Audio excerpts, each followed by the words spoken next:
చారిత్రాత్మక కోహినూర్ వజ్రాన్ని భారత్కు తిరిగి ఇచ్చేయాలని బ్రిటన్ రాజు చార్లెస్ త్రీని కోరుతానని న్యూయార్క్ మేయర్ జోహ్రాన్ మమ్దాని తెలిపారు. భారతీయ మూలాలున్న మమ్దాని చేసిన ఈ వ్యాఖ్యలు చర్చనీయాంశంగా మారాయి. బ్రిటన్ రాజు రాణి కెమిల్లా ప్రస్తుతం అమెరికాలో పర్యటిస్తున్నారు.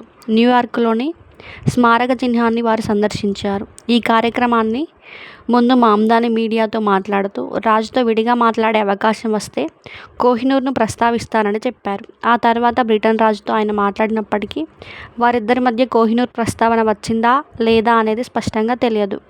న్యూయార్క్ మేయర్ వాక్యాలపై స్పందించేందుకు బుకింగ్హామ్ ప్యాలెస్ నిరాకరించింది. 105 క్యారెట్ల కోహినూర్ వజ్రాన్ని మహారాజా దులీప్ సింగ్ 1949లో విక్టోరియా రాణికి ఇచ్చారు. ఆ తర్వాత రాణి కిరీటంలో అలంకరించిన ఈ వజ్రం అప్పటి నుంచి బ్రిటన్ రాజవంశం ఆధీనంలోనే ఉంది.